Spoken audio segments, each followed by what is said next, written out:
Juan Manuel de Rosas ha sido traicionado. El general Pacheco, encargado de organizar las tropas rosistas, renunció a su cargo. Rosas está enfurecido. En unos pocos minutos comenzará la batalla más importante de su vida.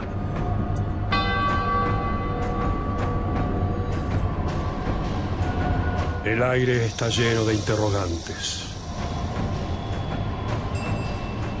Pero Rosas se jura vencer a su gran enemigo, Justo José de Urquiza.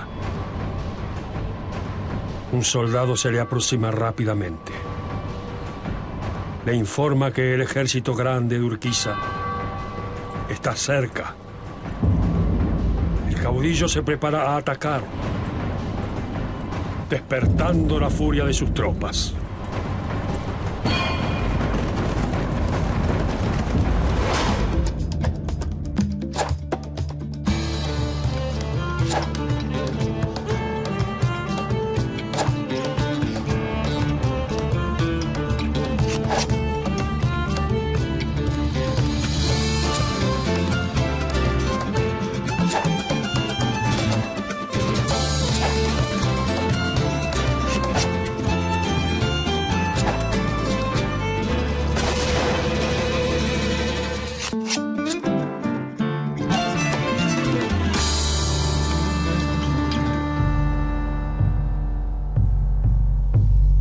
El campo lo vio nacer y convertirse en un poderoso estanciero.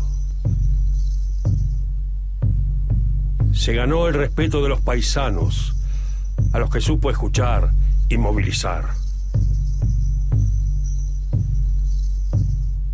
El orden fue su gran obsesión y el color rojo la marca de su anhelo político.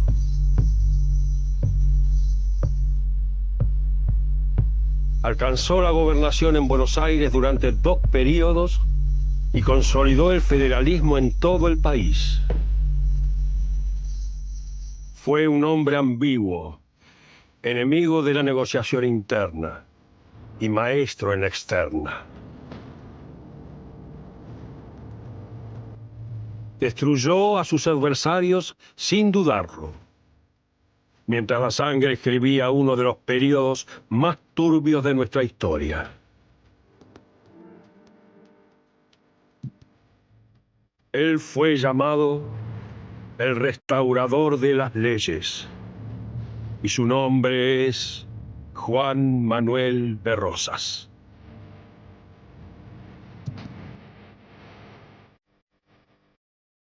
Rosas es un personaje polémico, digamos, es como uno de los personajes más polémicos de la historia argentina y, bueno, tiene que ver con muchas cosas, pero tiene que ver, diría yo, en primer lugar con que la historia de Rosas, o las primeras historias de Rosas, fueron construidos por una generación de personas que combatían contra Rosas y que son las que además llegaron al poder cuando Rosas cayó. Juan Manuel de Rosas nació en Buenos Aires el 30 de marzo de 1793. Su padre fue León Ortiz de Rosas, un militar que descendía de una respetada familia española. Su madre fue Agustina Teresa López y Osornio, quien poseía un importante patrimonio y se encargaba de administrar la estancia El Rincón. La infancia de Juan Manuel transcurrió entre la vida de campo y la vida de la ciudad.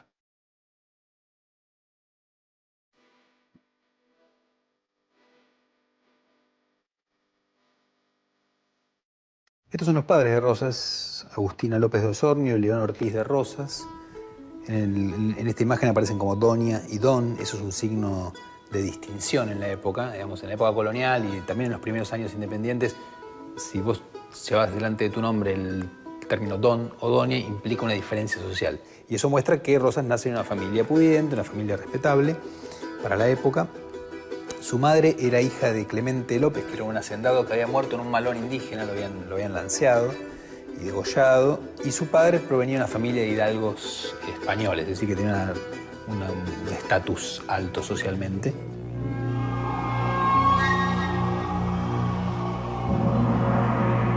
En 1806, cuando se produjo la primera invasión inglesa, Juan Manuel, con apenas 13 años, se presentó ante Santiago de Liniers. En los ojos celestes de aquel muchacho brillaba el vigor y el entusiasmo que mucho tiempo después harían de él un caudillo. Liniers lo destinó como servidor de cañón. Durante su labor, el joven vivió en primera persona la lucha encarnizada por defender la ciudad de los invasores.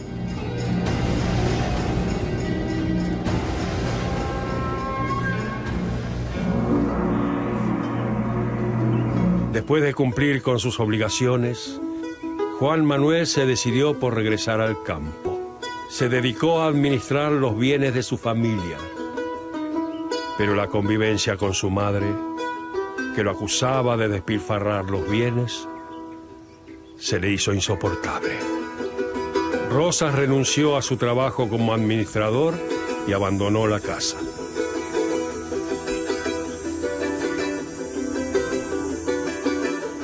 Ella se molesta con cómo él administra la propiedad familiar, que llamaba El Rincón, y él termina yéndose de ahí y de hecho tuvo varios problemas para que aceptaran su casamiento. En aquellos tiempos se había enamorado de una joven llamada Encarnación Ezcurra. En 1813 se convirtió en su esposa, con la que tendría 3 hijos. Manuelita fue uno de ellos. Casado e independizado de su madre, Rosas buscó tener un patrimonio económico propio. Esto lo llevó a asociarse con sus amigos Luis Dorrego y Juan Nepomuceno Terrero. La sociedad que formaron se dedicó a la construcción de un saladero en Quilmes y luego a la compra y venta de tierras y ganado. Con gran éxito. Los logros de Rosas se iban convirtiendo en signos de grandes cosas por venir. En 1820, la sociedad de Dorrego, Terrero, Rosas creó la estancia San Martín en Cañuelas y Los Cerrillos en Guardia del Monte. Esta última poseía 300.000 hectáreas de extensión. La habilidad de Rosas para administrar las propiedades lo convirtió en un hacendado clave de la región.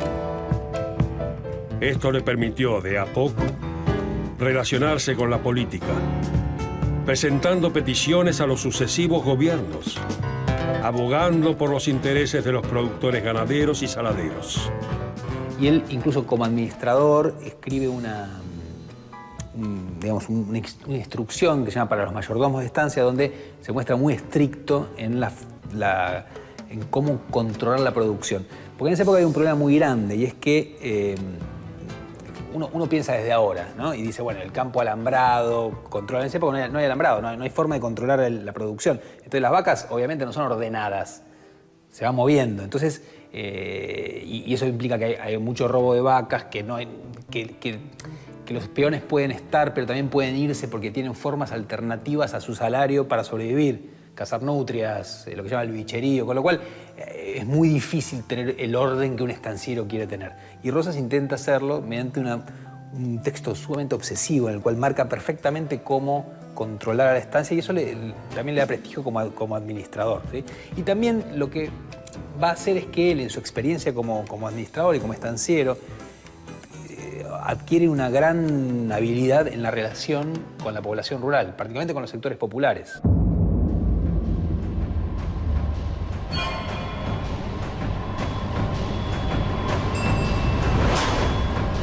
Rosas permanece en primera fila, observando minuciosamente la batalla.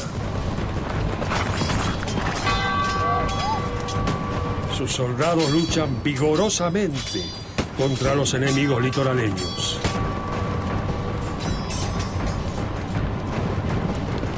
El polvo va cubriendo el palomar. mientras la muerte cobra sus primeras víctimas.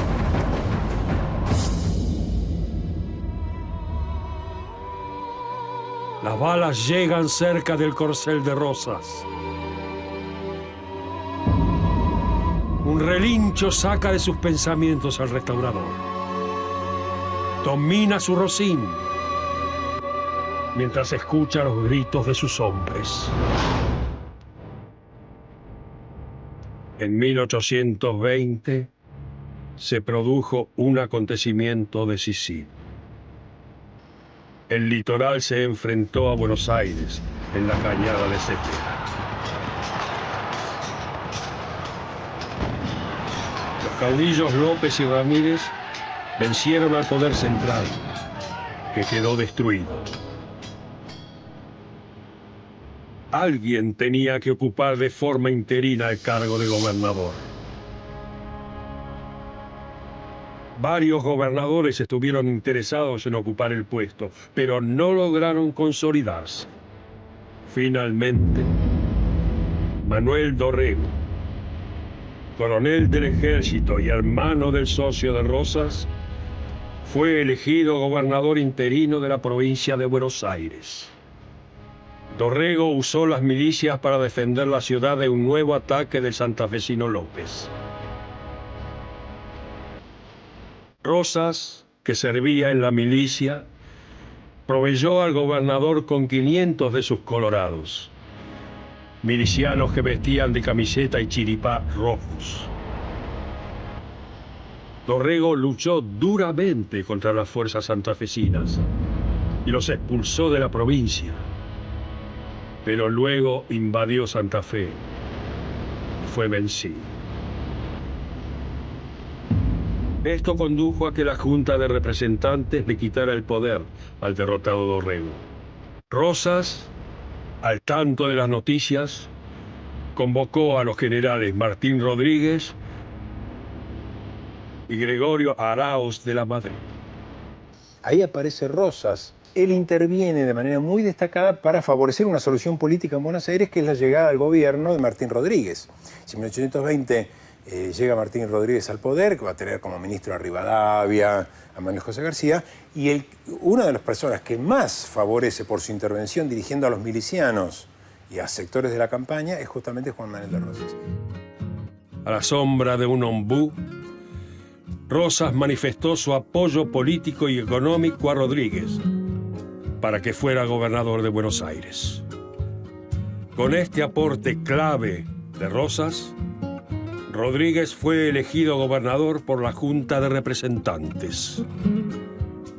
Pero como la mayor parte de las milicias de la ciudad seguían a Manuel Dorrego, se rebelaron furiosamente contra Rodríguez.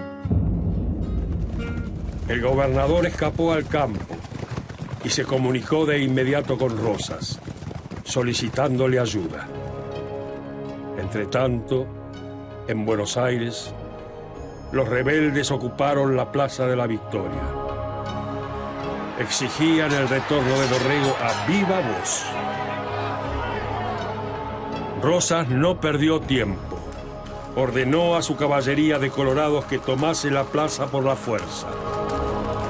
Los dos bandos colisionaron violentamente. El ataque derivó en una masacre. 300 personas perdieron la vida. Gracias a su actuación, Rosas fue aclamado como el restaurador del orden. En octubre de 1820, Dorrego pierde el poder, es decir, después de su fallida invasión a Santa Fe, y es reemplazado por Martín Rodríguez. Pero partidarios de Dorrego en la ciudad se levantan a favor suyo. Dorrego no participa de ese levantamiento, pero sí un montón de gente que quiere que él siga como gobernador. Y entonces Rosas interviene militarmente, o sea, al mando de su milicia, los Colorados del Monte, y derrota con esas tropas rurales a la milicia de la ciudad e impone de nuevo el orden, por lo cual es saludado fuertemente por la prensa, por muchos que lo consideran un constructor del orden. Este caudillo, que administró exitosamente sus estancias, formó su patrimonio económico propio y proveía a la gobernación de Buenos Aires de sus colorados, se consagraba. Fray Cayetano Rodríguez le dedicó el siguiente soneto: grabad por siempre en vuestros corazones de Rosas la memoria y la grandeza, pues restaurando el orden os avisa que la provincia y sus instituciones salvas serán. La ley es vuestra empresa, la bella libertad vuestra divisa.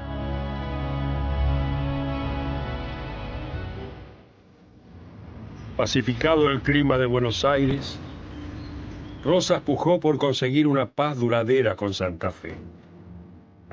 El 24 de noviembre de 1820, en la estancia Venegas, firmó un acuerdo con el gobernador López. En una cláusula secreta, Rosas entregó una indemnización de 25.000 cabezas de ganado, a modo de donación particular.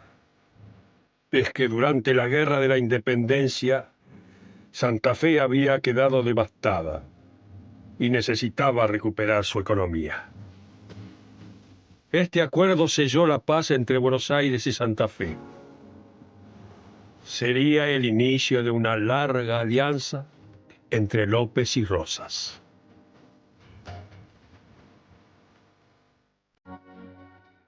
Rosas mantuvo una buena relación con los indígenas, gracias a su experiencia como estanciero y su conocimiento de la frontera.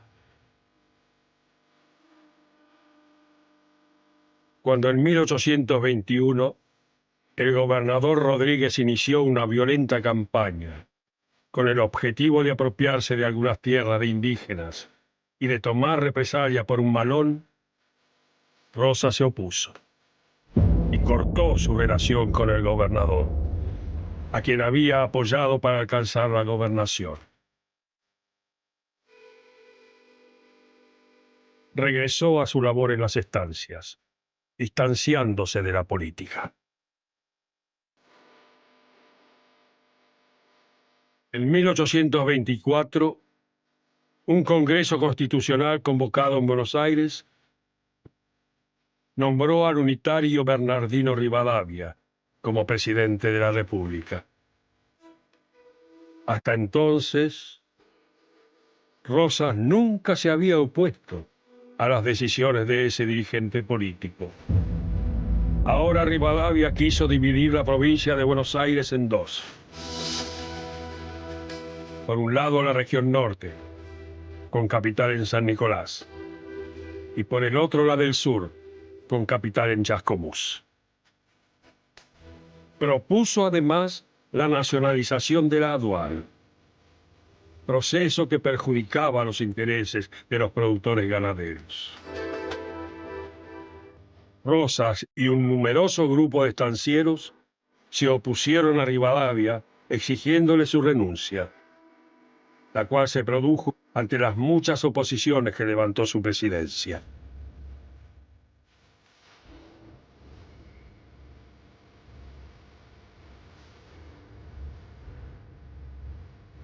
Al poco tiempo, la Junta de Representantes de Buenos Aires volvió a elegir a Manuel Dorrego, que ahora era el líder del Partido Federal, como gobernador de la provincia. Dorrego nombró a Rosas comandante general de las milicias de la campaña de la provincia de Buenos Aires. La relación entre Rosas y Dorrego era tensa, debido a las discrepancias suscitadas en el pasado, por lo que Juan Manuel no tuvo injerencia en el gobierno. Dorrego se encontró en una posición complicada, pues la provincia se hallaba en estado crítico tras la costosa guerra con el Brasil, que se libró entre 1825 y 1828. Preocupado por la situación de Buenos Aires, donde la tensión política entre unitarios y federales iba en aumento, le ofreció su apoyo a Dorrego, pero este no lo aceptó. Los recelos de Rosas eran correctos. Una insurrección unitaria comandada por Juan Lavalle estalló en la ciudad y tomó el poder. Dorrego escapó a la campaña. A pesar de las advertencias de Rosas, Dorrego se enfrentó con Lavalle y fue derrotado en Navarro. Los unitarios tomaron una medida que iba a cambiar la historia: fusilar a Dorrego. Lavalle dio la orden y asumió la responsabilidad. Buenos Aires se vistió de duelo. Muerto Dorrego, Rosas se convirtió en la principal figura del federalismo porteño. La campaña bonaerense se rebeló contra Lavalle. Rosas se sumó al levantamiento y se volvió su líder. Ayudado por los soldados del santafesino López, combatió a las tropas de Lavalle y venció al unitario. Rosas se convierte en el dirigente de ese levantamiento, derrota a Lavalle en la batalla de Puente de Márquez, lo encierra en la ciudad, ambos pactan y deciden crear una lista única para que haya unidad entre unitarios y federales. Los unitarios abandonan ese acuerdo, no lo respetan, entonces vuelve a haber hostilidad. Finalmente los unitarios ven que no tienen ningún tipo de apoyo, tienen que abandonar la ciudad y ahí Rosas llega al gobierno. Y ahí comienza el periodo federal, periodo que podemos ver simbolizado en el color rojo. Rosas llegará a la cima del poder, formalizándose como el gran caudillo porteño. El 8 de diciembre de 1829, la legislatura porteña lo nombró brigadier y restaurador de leyes. Juan Manuel de Rosas comenzaba su primera gobernación. Utilizando el asesinato de Dorrego a su favor, el restaurador organizó un gran entierro para el mártir federal. Se transformó en el heredero de la popularidad de Dorrego en la ciudad, sumándola a la que ya tenía en la campaña. Su semblante federal se proyectaba cada vez más sobre Buenos Aires y también se iba a extender sobre el resto de las provincias.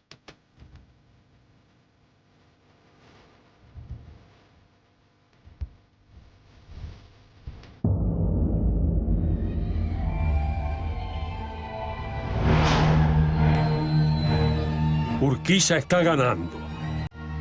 La contienda se ha vuelto caótica. Rosas está intranquilo, pero permanece en su lugar. Profiere algunas órdenes, pero su voz es aplacada por el sonido de los disparos.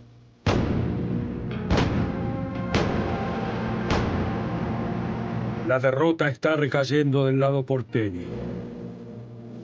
El caudillo percibe una sutil sombra que va cubriendo su figura.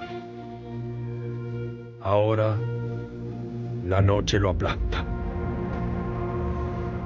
Las palomas cruzan el cielo, cubierto con humo negro.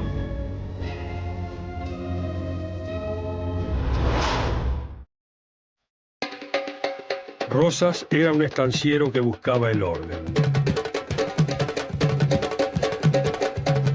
Y para eso apeló a una identidad política fuerte, la federal.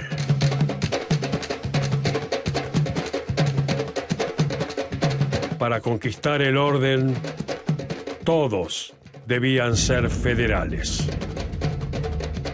Esto lo llevó a firmar un decreto que obligaba a utilizar la divisa federal color punzó. Aunque sus adversarios, los unitarios, habían fracasado en Buenos Aires, habían triunfado en muchas provincias. Liderados por el general Paz, conformaron la Liga del Interior.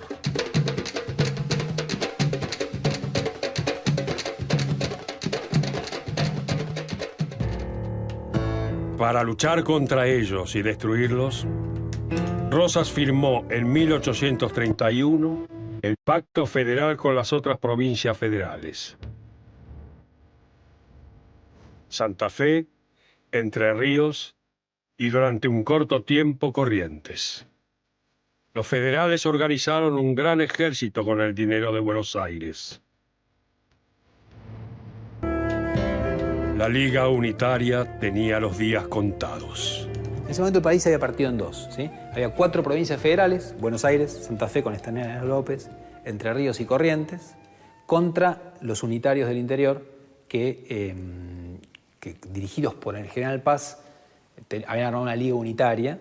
Bueno, hay un choque entre ambas. Rosas pone todos los recursos de Buenos Aires al servicio de esa guerra. Triunfan los federales. Una tropa santafesina capturó al general Paz, quien fue encarcelado. A continuación, el federal Facundo Quiroga derrotó al ejército unitario y la Liga del Interior se derrumbó. Sin la amenaza unitaria, el gobernador santafesino López le propuso a Rosas que convocara a un congreso constituyente. Pero el restaurador se negó, afirmando que el territorio rioplatense todavía no estaba pacificado.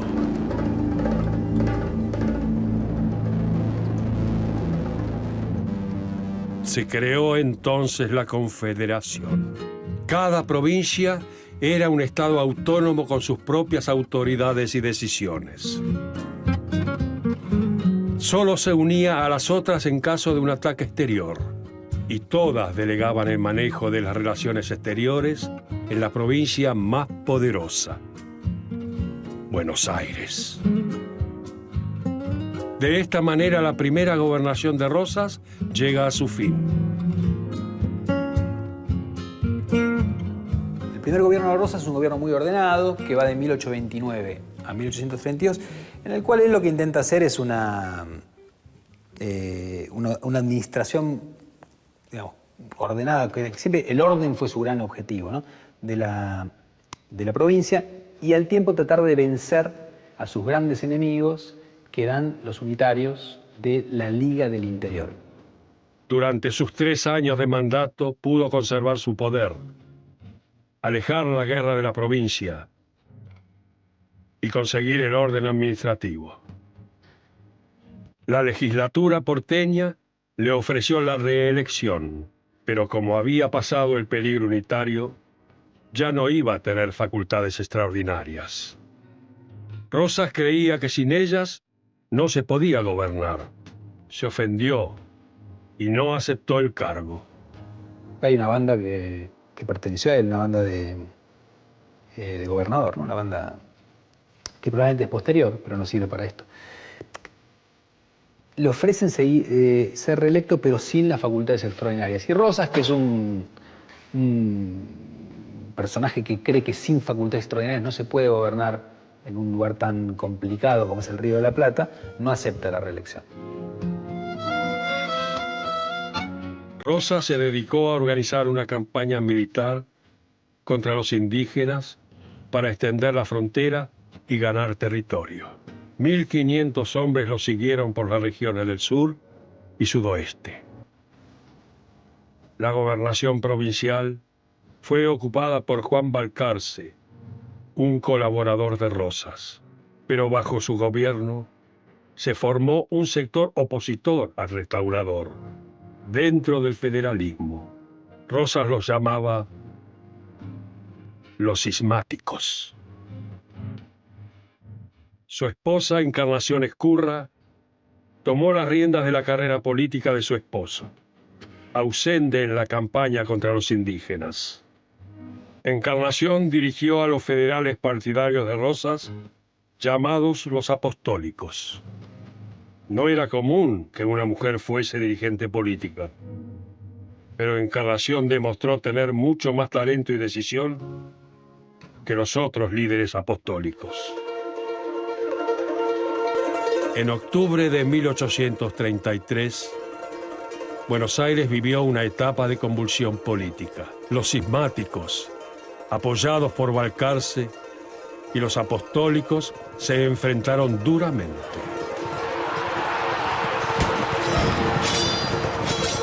Encarnación aprovechó la situación y organizó un levantamiento popular, conocido como la Revolución de los Restauradores.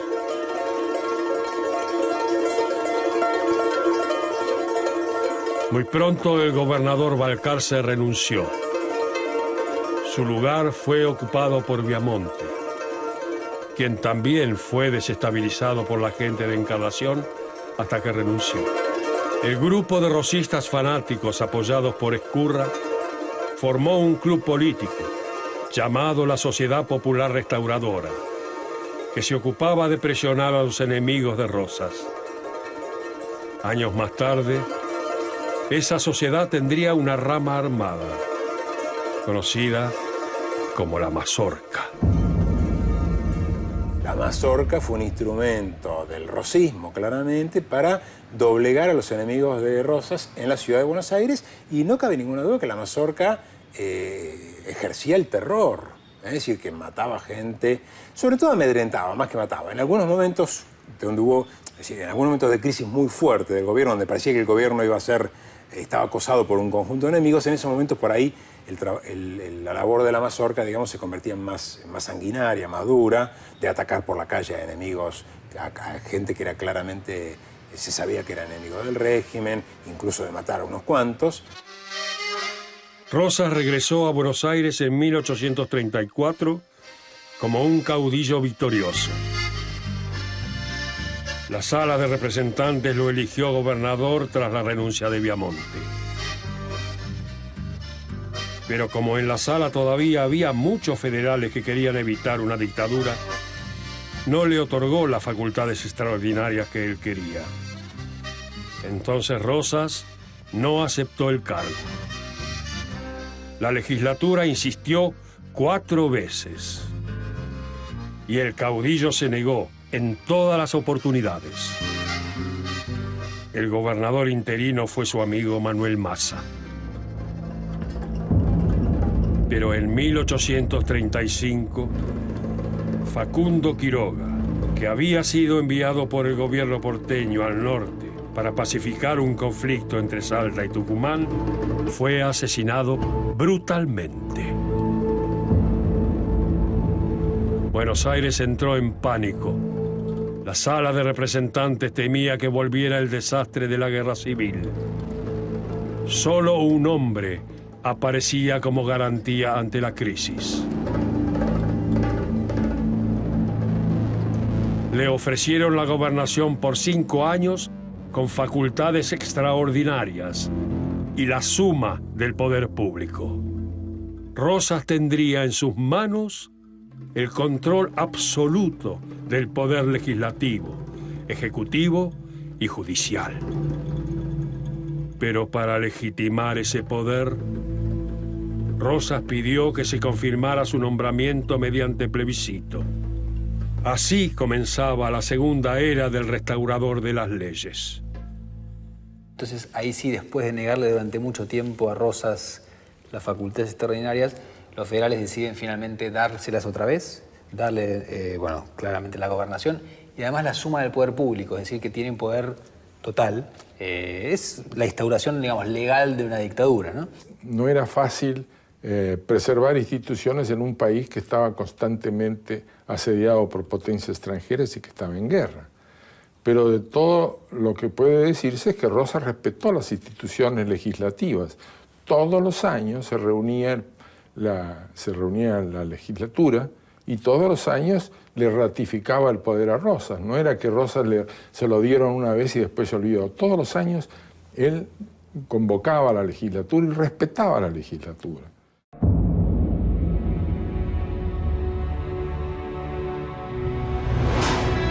Una bala atraviesa la mano de Rosas. El caudillo grita, profundamente dolorido. Es un grito mezclado con la frustración de la derrota. Los soldados rosistas emprenden la huida. Rosas intenta domarlos, pero es demasiado tarde. El restaurador se tapa rápidamente la herida. Con su otra mano tironea de su corcel y se aleja del campo de batalla. A medida que se distancia, sus ojos se cubren de lágrimas y sangre.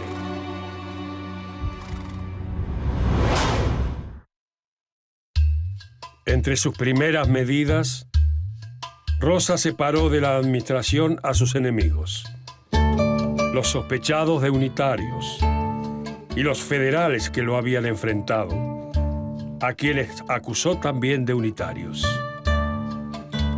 Muchos se exiliaron. Su objetivo fue llevar a cabo un efectivo orden administrativo que limitara el déficit presupuestario.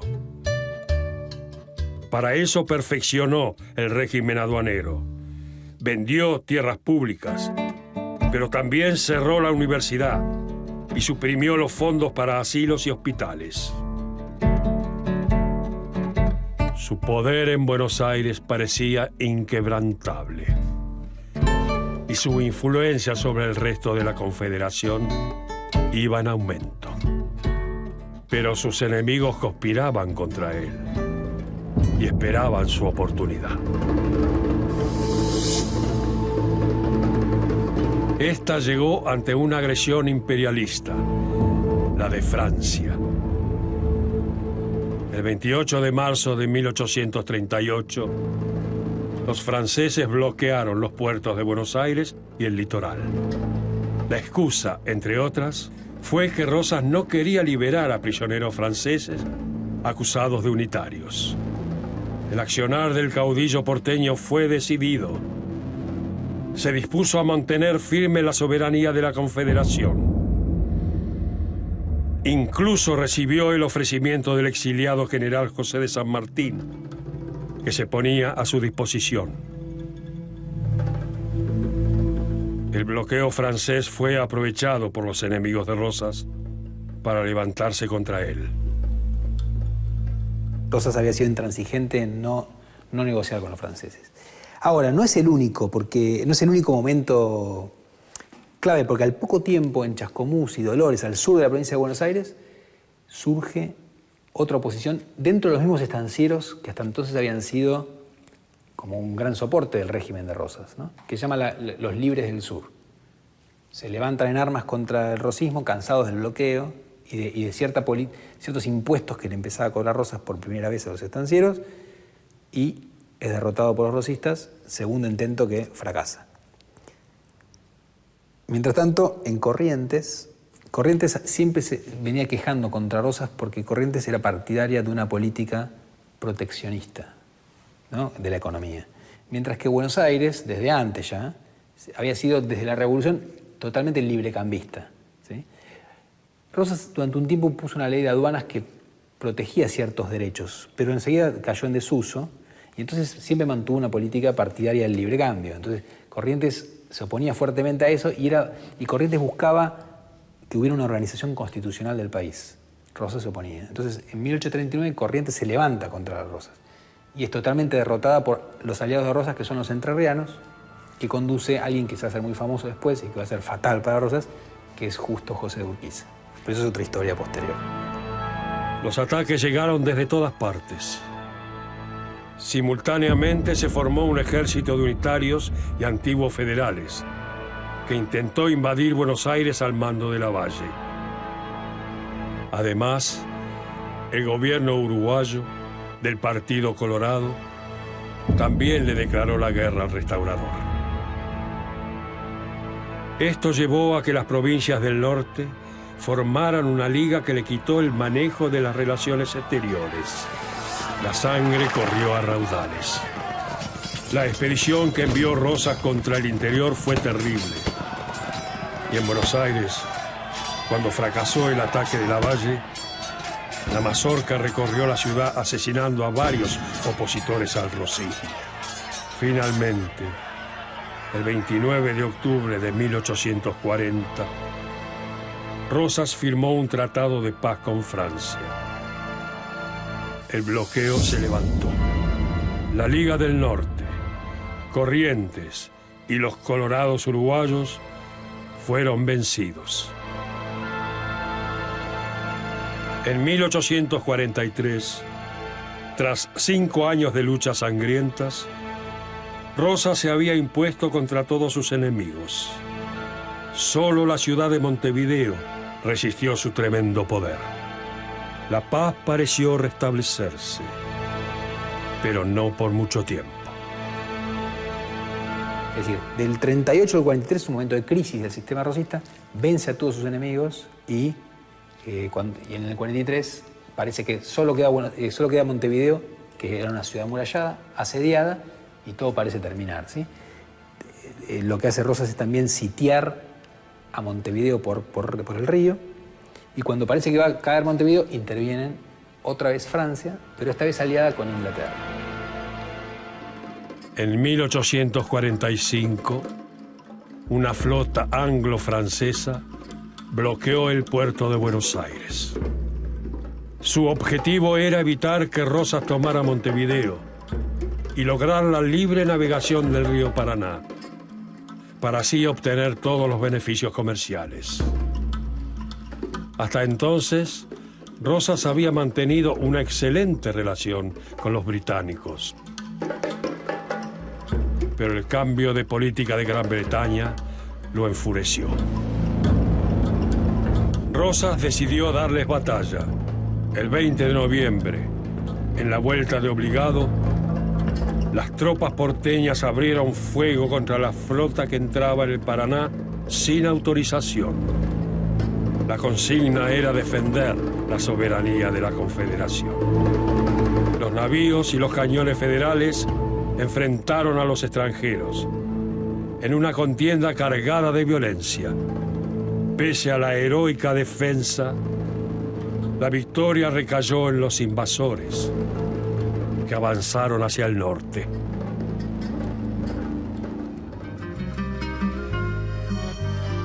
Dos años más tarde, en 1847, Inglaterra y Francia levantaron el bloqueo sobre Buenos Aires. El restaurador se presentó ante el mundo como el único mandatario del continente que había logrado resistir a las naciones más poderosas de Europa. Esto le dio un gran prestigio en toda América e hizo que la Confederación se hiciera conocida en Europa. Desde Francia, San Martín le envió su sable a Rosas. El sable que me ha acompañado en toda la guerra de la independencia de la América del Sur. Le será entregado al general de la República Argentina, don Juan Manuel de Rosas, como prueba de satisfacción que como argentino he tenido al ver la firmeza con que ha sostenido el honor de la República contra las injustas pretensiones de los extranjeros que tratan de humillarla. Rosas estaba en su apogeo. En el litoral y el interior, todos los gobernadores seguían sus indicaciones. Solo había una identidad política: el federalismo. El disenso ya no estaba permitido. Había pintado el país de rojo federal. En la década de 1840, Buenos Aires vivió un gran crecimiento económico bajo su mando. Sus enemigos exiliados lo reconocían y destacaban el orden que había logrado. Rosas quería combinar la amenaza del uso de la fuerza con la negociación. Esta es una bandera que usó su ejército. Llegaban muchos soldados negros, por ejemplo, y crea una nueva política en la frontera que se llama la política del negocio pacífico. ¿Qué hace? Negocia con los indígenas. Algunos se convierten en lo que él llama indios aliados y otros en indios amigos. Los amigos son indígenas que viven del lado porteño, digamos, de la frontera y que se instalan a cambio de recibir bienes de Rosas y también de poder trabajar la tierra del lado digo, del lado de adentro de la frontera, ¿sí? Mirando desde Buenos Aires. Y los aliados viven del otro lado de la frontera, pero justamente a cambio de recibir bienes, etcétera, negocian constantemente y le permiten a Rosas, por ejemplo, enfrentar los ataques de los indios enemigos, ¿sí? Entonces, lo que genera es que a partir de esta expedición, y ya desde antes, porque él venía armándolo de a poco, se genera una época de mucha paz en la frontera. El caudillo se sentía invencible, pero estaba equivocado. El 1 de mayo de 1851, Justo José de Urquiza, el gran aliado de Rosas en el litoral, se pronunció en su contra. El enterriano acusaba a Rosas de negarse a dotar al territorio nacional con una constitución y de impedir la libre navegación de los ríos, lo cual perjudicaba al litoral. El restaurador mantuvo su posición de siempre. Explicó que primero había que lograr una paz duradera para luego convocar a un Congreso Constituyente. Pero ya era demasiado tarde. Urquiza avanzó hacia Buenos Aires junto a su ejército grande. Alianza militar entre Entre Ríos, Corrientes, Brasil y Uruguay. El 3 de febrero de 1852, el ejército grande de Urquiza combatió al ejército de Rosas en el Palomar de Caseros. Rosas permaneció toda la batalla en primera fila y a pesar de recibir un balazo en su mano derecha, creyó que la victoria sería suya. Una ilusión que tenía sabor a desesperación. El restaurador se percató de que Urquiza ganaría la contienda. Rosas se retiró velozmente, encaminándose hacia Buenos Aires. Una vez en la legislatura, escribió con su mano lastimada: Señores representantes, he llegado el caso de devolveros la investidura de gobernador de la provincia y la suma del poder público, con lo que os dignasteis honrarme. Creo haber llenado mi deber, como todos los señores representantes, nuestros conciudadanos, los verdaderos federales y mis compañeros de armas. Sin más, no hemos hecho en el sostén sagrado de nuestra independencia, de nuestra integridad y de nuestro honor. Es porque más no hemos podido. Permitidme que al despedirme de vosotros os reitere el profundo agradecimiento. Herido en la mano derecha y en el campo, perdonad que os escriba con lápiz esta nota y con una letra trabajosa.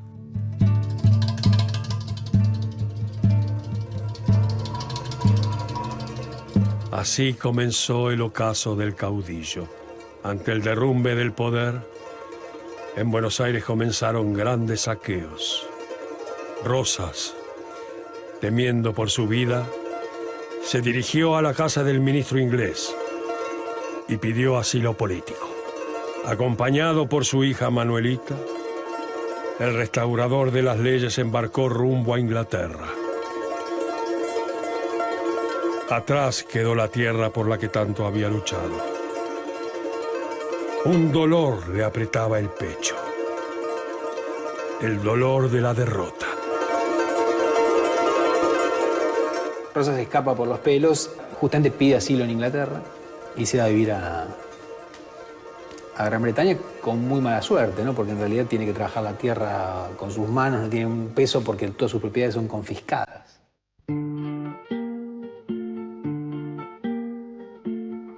Fueron los años más oscuros de su vida. En una carta dijo: no fumo, no tomo rapé, ni vino, ni licor alguno. No hago visitas, no asisto a comidas, ni a diversiones de clase alguna. Mi ropa es la de un hombre común. Mis manos y mi cara son bien quemadas. y acreditan cuál y cómo es mi trabajo diario, incesante. Mi comida es pedazo de carne asada y mi mate, nada más.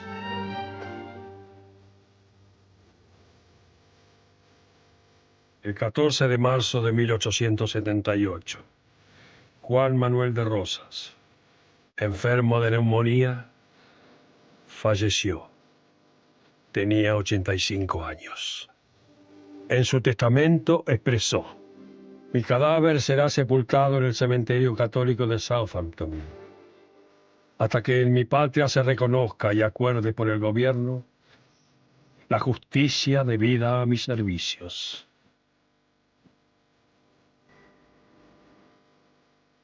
En los 90 pueden traer a Rosas y ponerlo en un billete de 20 pesos sin que eso genere grandes controversias. Y hoy en día no es digamos, ha ingresado a su manera también en el panteón de héroes nacionales, ¿no? Digo, estar en un billete es lo que te lo muestra de manera más clara.